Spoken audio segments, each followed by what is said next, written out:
kita kesal dengan diri kita, ya. Tetapi dalam tahap-tahap tertentu it's okay. Tetapi kalau ini kita terus-terus terjadi itu sangat berbahaya karena gini, kadangkala banyak masalah timbul karena yaitu karena tidak bisa menerima dengan dirinya sendiri. Nah, kadangkala hal ini kita tidak sadari terjadi itu terus-menerus.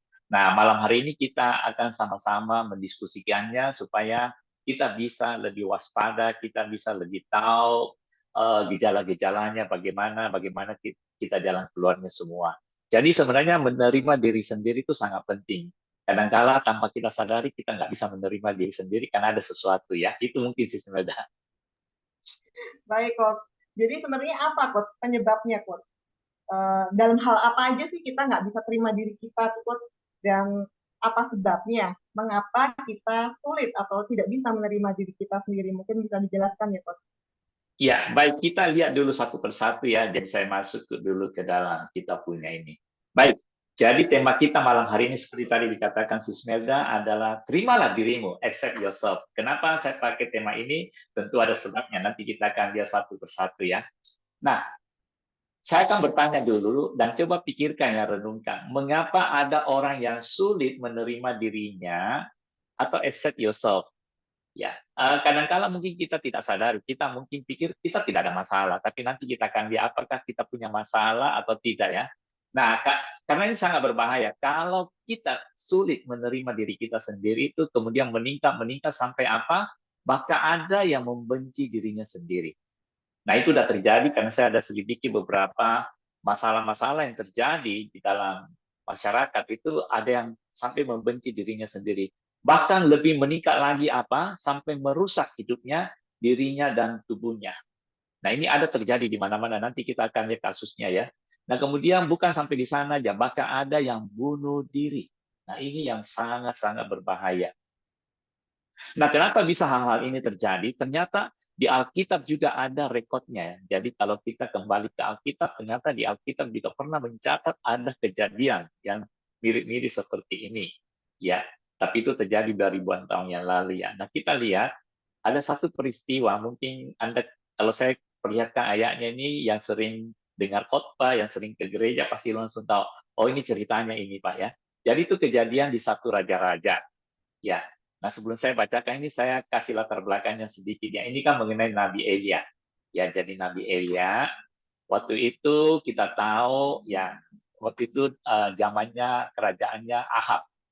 Nah, waktu itu istrinya Isabel itu kan condong kepada nabi-nabi Baal. Kemudian menjauhkan orang-orang Israel dari Tuhan yang mereka sembah. Kemudian terjadilah, kemudian saya singkat cerita aja, Nabi Elia nantang kepada Nabi Ahab. Panggil semua Nabi Baal itu, dan dikumpul 450 orang. Kemudian mereka naik ke atas Gunung Karmel. Nah, kemudian disuruh Nabi Baal dulu panggil Allahnya. Sampai mereka teriak-teriak apa, mereka mempersembahkan juga lembu, sampai sore nggak ada. Kemudian Nabi Elia juga lakukan hal yang sama, dia susun 12 batu yang menggambarkan orang Israel yang 12 suku, kemudian dia kasih air apa segala macam, singkat cerita, kemudian dia berdoa, api Tuhan turun menyambar. Kemudian rakyat percaya, inilah Tuhan yang sebenarnya. Kemudian ya kita tahu bahwa Nabi Baal itu semuanya dibunuh di atas Gunung Karmel. Kemudian ada lagi satu peristiwa sesudah itu Elia kasih tahu Ahab. Karena waktu itu sebelumnya Elia pernah berdoa supaya hujan tidak turun, dan ternyata 1,5 tahun terjadi kekeringan yang luar biasa di daerah itu ya semua. Jadi kemudian Nabi Elia langsung kasih tahu Ahab, sekarang pulanglah karena hujan akan turun. Kemudian Nabi Elia pergi berdoa dan ternyata memang tidak berapa lama hujan turun. Nah, ini luar biasa sekali ya. Jadi kita tahu seorang nabi yang luar biasa, dia berdoa, hujan nggak turun, kemudian ketika dia memanggil Allahnya, Allah memberikan anugerah, api menyambar turun, ketika dia berdoa, hujan kembali turun. Tetapi, ya kita tahu istrinya Ahab, yaitu Rat, ini permaisuri ya, begitu dia dengar nabi-nabinya udah dihabisin semua di Gunung Karmel, dia langsung keluar kasih satu ancaman. Kasih tahu Nabi Elia, besok dia akan kehilangan nyawa seperti dia membunuh Nabi Baal. Nah, cuma perkataan begitu. Nah, kita lihat apa yang terjadi dengan Nabi Elia. Nah, kalau kita lihat ceritanya, ini sungguh aneh ya, karena Nabi Elia ini luar biasa. seorang nabi yang dipakai Tuhan, satu-satunya nabi yang berdoa, ya, kemudian 1,5 tahun tidak turun hujan, kemudian kita tahu Nabi Elia orang yang kedua yang terangkat, itu sesudah ini ya. Yang pertama Henok yang terangkat, yang kedua Nabi Elia. Jadi berarti ini Nabi Elia ini sangat dekat kepada Tuhan. Tetapi apa yang terjadi ketika Isabel, ya ini cuma permaisuri, itu berkata akan membunuh Nabi Elia. Nah, saya bacakan aja 1 Raja-Raja 19 ayat 4 ini ya. Tetapi ia sendiri masuk ke padang gurun sehari perjalanan jauhnya, lalu duduk di bawah sebuah pohon ara. Kemudian ia apa? Ingin mati. Nah ini perkataannya, perhatikan ya. Katanya, cukuplah itu sekarang ya Tuhan. Apa? Ambillah nyawaku, sebab aku ini tidak lebih baik daripada nenek moyangku.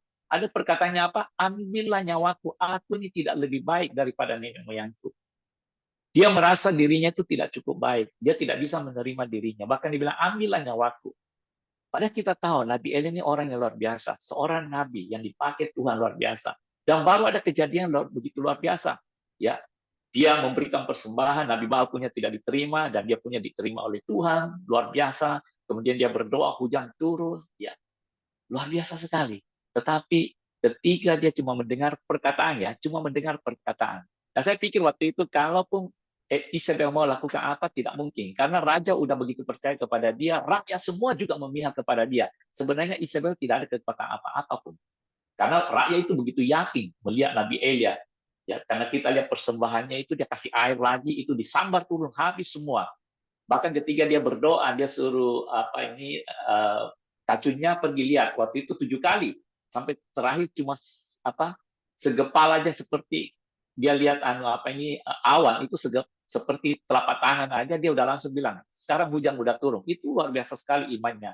Tetapi kita lihat apa yang terjadi. Nah ini coba direnungkan, ini yang menjadi kita harus hati-hati karena seorang nabi pun bisa tiba-tiba lepas kontrol, ya. Dia bilang, aku ini tidak lebih baik daripada nenek moyangku. Ya, tidak bisa menerima dirinya. Dia selalu, apa istilahnya, kesal dengan dirinya, ya. Tidak bisa menerima. Nah, kita lihat sekarang, dalam hal apa kita sering tidak bisa menerima diri kita sendiri. Ini kita penting ya, untuk kita sama-sama simak. Jadi saya kumpulkan beberapa hal yang sederhana, yang biasa terjadi. Kenapa sih kita sering tidak bisa menerima diri sendiri? Dalam hal apa? Ya, nah, dalam hal ketika kita mengalami apa? Kegagalan. Ya. Jadi ketika kita mengalami kegagalan, gagal ini, gagal itu, gagal apa, kadang-kala tanpa sadar kita mulai kesal, kita bilang, kenapa sih bisa begini? Kita mulai merasa ada sesuatu dalam diri kita. Ya, kekesalan itu mulai. Kemudian ketika kita tidak diterima atau ditolak, mungkin kita mau sekolah, ternyata kita nggak lulus di sekolah itu, diterima masuk atau perusahaan itu, kita melamar, tidak diterima. Bahkan kita udah melamar masuk kerja, tiba-tiba diberhentikan. Tidak berapa lama, atau di yayasan, di institusi. Atau kita merasa ada yang kurang, macam-macam ya. Jadi ini ketika merasa tidak diterima, ditolak itu, kemudian dia merasa dirinya ada yang kurang. Kemudian tuntutan yang terlalu berlebihan dari orang tua. Harus begini, begitu, begitu, dan dia tidak bisa mengikuti tuntutan itu, akhirnya dia merasa dirinya kurang, tidak bisa menerima dirinya sendiri. Ini yang sering terjadi dalam kehidupan kita sehari-hari tanpa kita sadari. Jadi orang bapak-bapak, ibu-ibu, hati-hati ya ketika menuntut anak terlalu berlebihan. Kita di Meaningful Life pernah satu episode kita diskusi mengenai menuntut atau menuntun, atau dengan kata lain tuntutan atau tuntunan. Ya, kita sebagai orang tua harusnya itu menuntun, jangan terlalu banyak menuntut. Karena kalau kita menuntut, anak-anak kita nanti akan rusak. Nanti saya kasih contoh ya, ada peristiwa-peristiwa yang terjadi. Nah, kadang-kala kita dipersalahkan atau dimarahi oleh atasan. Sering dipersalahkan, dimarahi, kita merasa tidak cukup bagus. Hanya kita kemudian mulai ya tidak bisa menerima diri sendiri. Kok kenapa saya bisa begini? Kok ini kurang, itu kurang, kesal dengan dirinya. Ada aja yang salah, merasa kurang perfect ya. Kemudian penampilan yang kurang, tidak sesuai. Ya mungkin terlalu tinggi badannya daripada orang lain, atau terlalu pendek, atau mungkin terlalu gemuk, jadi sering dibully juga ya. Atau terlalu kurus, bisa juga warna kulitnya berbeda dengan orang lain, rambutnya, hidungnya ada yang mancung, terlalu pesek, atau matanya sipit, atau juga penampilannya ketika ke pesta, merasa kok bajunya nggak cocok, orang semua pakai jas, Dia lupa tanya, dia pakai batik. Atau orang pakai batik semua, dia pakai pakaian biasa, tidak sesuai macam-macam. Dia kadang-kadang tanpa sadar kesal dengan penampilannya. Ya, ada juga wanita mungkin make up-nya atau bagaimana macam-macam ya. Nah, kemudian tidak bisa menyesuaikan diri dalam komunitasnya. Ini juga sering terjadi.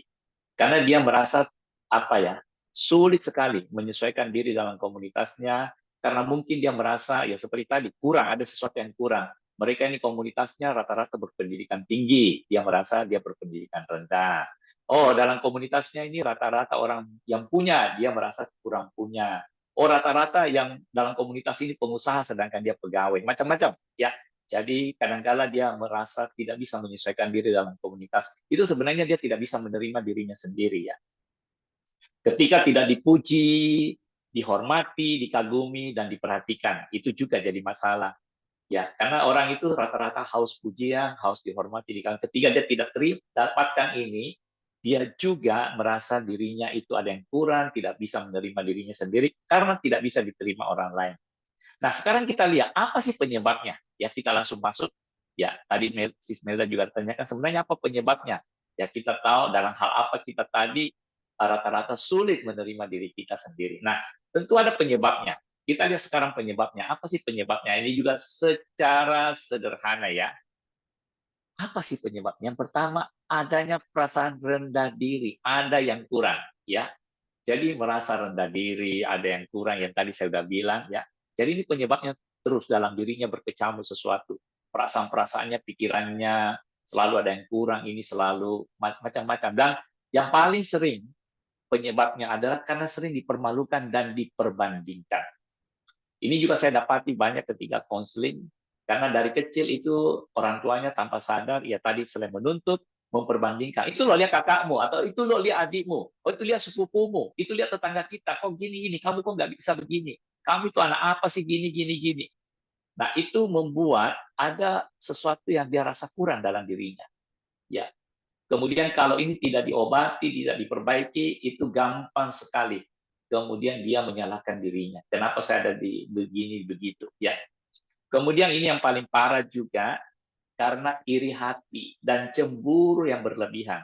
Nah ini kita semua punya ya. Cuma apa intensitasnya aja yang lebih parah, ada yang parah sekali iri hatinya cemburu.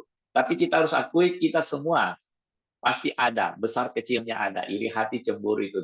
Nah, tetapi sebagai umat Tuhan yang makin dewasa dalam iman, ini harusnya kita hilangkan semua ya. Jadi ketika kita sadar, saya juga pernah berbicara, ada kita punya juga meaningful life mengenai iri hati cemburu ya, supaya ini kita pelan-pelan hilangkan kalau masih ada. Karena ini juga pekerjaan kita yang harus kita hilangkan. Iri hati cemburu ini juga jadi penyebabnya. Apalagi keinginan agar lebih menonjol dari yang lainnya. Jadi ini sebenarnya kalau kita lihat ini berkaitan semua ya. Karena diperbandingkan, iri hati cemburu, otomatis ada keinginan lebih menonjol dari yang lainnya. Jadi dia berusaha menonjolkan dirinya. Nah ini yang jadi penyebab-penyebabnya. Tapi ketika itu tidak bisa, maka dia akan menyalahkan dirinya sendiri. Dengan kata lain, dia tidak bisa menerima siapa adanya dirinya sendiri. Kemudian tidak mendapatkan kasih sayang di keluarga. Ini juga jadi masalah. Ya, jadi hati-hati orang-orang tua, ayah ibu, ya kemudian perasaan tertolak sejak kecil. Ini juga menjadi penyebabnya. Ini saya tidak perlu jelaskan terlalu panjang ya, karena kita sudah pernah juga di Meaningful Life. Kemudian karena merasa ada yang aneh dengan dirinya. Ya, jadi macam-macam ini semua jadi penyebabnya yang kurang lebih saya rangkum yang sering mereka alami. Dia merasa ada yang aneh dengan dirinya, makanya dia tidak bisa menerima dirinya sendiri. Kenapa sih begini begitu ya? Jadi ini yang jadi penyebabnya semua. Ya ini yang bisa saya sharingkan Susmelda. Kenapa ini? Jadi kenapa kita nggak bisa menerima diri kita sendiri? Ya. Coach, dari yang tadi Coach sampaikan tentang penyebab, tentang dan kondisi apa yang kita susah untuk menerima diri kita, itu kalau kita biarkan terus-menerus terjadi dalam hidup kita atau kita biarkan terjadi dalam diri kita, apa akibatnya, Coach?